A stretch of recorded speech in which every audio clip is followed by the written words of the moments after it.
Welcome to the Crochet Channel, the best place in the world to learn crochet online. It's great you are here today because it is always a great day to crochet. In this video, I am going to show you how to crochet twist headband. The size of this headband is 21 by 3 inches long. The headband is so chic, the twist is created and incorporated into the sewing. They are so fun to make, and it is such a thrill when you flip the headband inside out to reveal the beautiful twist. If you like crochet or chocolate, or you just want to be a nice person, click like, subscribe, and ring the bell so you don't miss out on more crochet channel videos. Yay! The crochet skills we will use today are chain and single crochet in back loop only. We are going to have an excellent time. The materials we will use are 4-ply peach cotton yarn, 4.5 mm crochet hook, yarn needle,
You are awesome!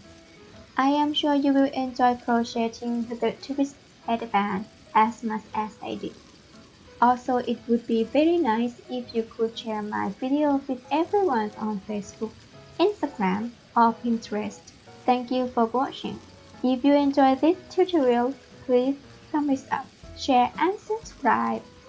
Make sure to ring the bell so you don't miss out on your next videos. And remember, it is always a great day to crochet. Yay!